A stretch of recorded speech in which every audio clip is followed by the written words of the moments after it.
देखिए, बहुत शानदार पहल है मोदी जी के नेतृत्व वाली हमारी एनडीए सरकार की। हमने देश हित को सर्वोपरि माना है, पार्टी लाइंस को नहीं देखा है। जो एमपीज का डेलीगेशन विदेश में जाएगा, जो महत्वपूर्ण देश है वहां जाएगा, वहां पूरे तरीके से बताएगा कि किस तरीके से पाकिस्तान ने आतंकवादियों को अपना देश को शरणस्थली बनाकर रखा है और किस तरीके का पहलगाम अटैक हुआ और किस तरीके का भारत ने जो जवाब दिया वो लिमिटेड जवाब था। भारत चाहता तो इससे भी ज्यादा एस्केलेट कर सकता था। तो ये बहुत ही अच्छी पहल है, cutting across the party line. लेकिन मैं कांग्रेस के प्रवक्ता का बयान देख रहा था, उसमें भी उनको आपत्ति है।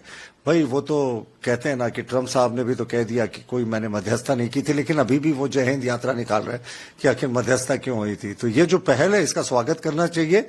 देश पहले आता है, राजनीति बाद में आती है। वो बार बार वो फेमस सेइंग है ना, politics can wait, nationalism can't. तो ये एक पहल का स्वागत है। पाकिस्तान के प्रधानमंत्री शहबाज शरीफ ने एक बार फिर से टॉक्स के लिए अपील किया है इंडिया के लिए। प्रधानमंत्री जी ने तो स्पष्ट किया है कि टेरर एंड टॉक्स बिल्कुल नहीं हो सकते साथ में, टेरर एंड ट्रेड भी साथ नहीं हो सकता। उन्होंने कहा बातचीत के लिए तुम तैयार ही हैं साहब, पर बातचीत होगी पाकिस्तान ऑक्यूपाइड कश्मीर पे और टेररिज्म पे। इन मुद्दों पे अगर पाकिस्तान बात करने की पहल करता है, पाकिस्तान ऑक्यूपाइड कश्मीर कैसे भारत को लौटाया जाए और टेररिज्म पे कैसे रुकावट हो, तो इस पर मुझे लगता है केंद्र सरकार गंभीरता से सोच सकती है। तो इन दोनों इश्यूज को छोड़ के कोई तीसरा इशू तो बात करने का है ही नहीं। हमने उनकी ऐसी कमर तोड़ी आतंकवाद की फैक्ट्री की कि वो लंबे समय तक कराते रहेंगे।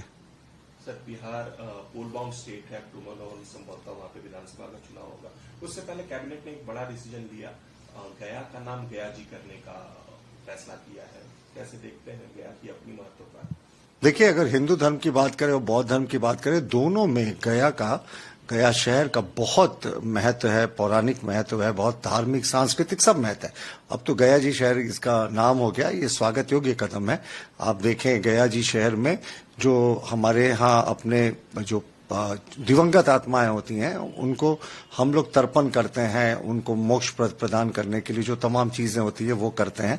तो ये पिंडदान करते हैं। तो ये बहुत ही महात्म का जगह है, विष्णु भगवान के चरण के निशान है वहां विष्णुपद मंदिर में, और बौद्ध धर्म का तो एक महत्वपूर्ण स्थल है। तो मुझे लगता है गया का नाम गया जी करने से जो उस शहर को सांस्कृतिक विरासत और धार्मिक पहचान थी वो और बढ़ेगी। इसका स्वागत है। सर, केंद्र के तरफ से एक लेटर आया है राज्यों को, उनको कहा गया है कि जितने भी इलीगल बांग्लादेशी है, रोहिंग्याज है, आप उनको आइडेंटिफाई करो, उनके लिए कैंप रखो। आपको क्या लगता है झारखंड गवर्नमेंट इस तरह का कोई कदम यहाँ लगाएगी? देखिए, हमें बहुत मुश्किल लगता है क्योंकि झारखंड गवर्नमेंट तो एक तरीके से इन बांग्लादेशी घुसपैठियों को दामाद बनाकर रखती है। उनको तो कभी इन्होंने टच नहीं किया। संथाल की जो जनसंख्या थी ट्राइबल्स की 1951 और 2011 के सेंसस के बीच में बात करें तो आदिवासियों की घटकर 44% से 28% हो गई, 16% घट गई। मुसलमानों की 9% से बढ़कर 23% हो गई। साफ है, बड़े पैमाने पर घुसपैठ हुआ।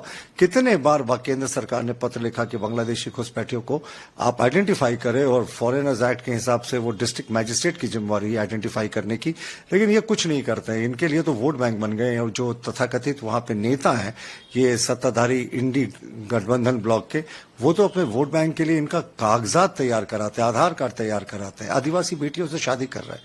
तो मुझे लगता है झारखंड सरकार अगर केंद्र सरकार के इस पत्र पर अमल नहीं करेगी तो आदिवासियों पे स्पष्ट संकेत जाएगा कि उनके हक पे कुठाराघात हो रहा है, क्योंकि यही घुसपैठिए आदिवासी बेटियों से शादी करते हैं, फिर उसके बाद उनके जमीन पर और राजनीतिक कब्जा भी जो है वो करते हैं। अगर आप ये वीडियो YouTube पर देख रहे हैं तो हमारे चैनल को सब्सक्राइब करें और बेल आइकन को दबाना ना भूलें। अगर आप Facebook पर यह वीडियो देख रहे हैं तो हमारे पेज को लाइक करें।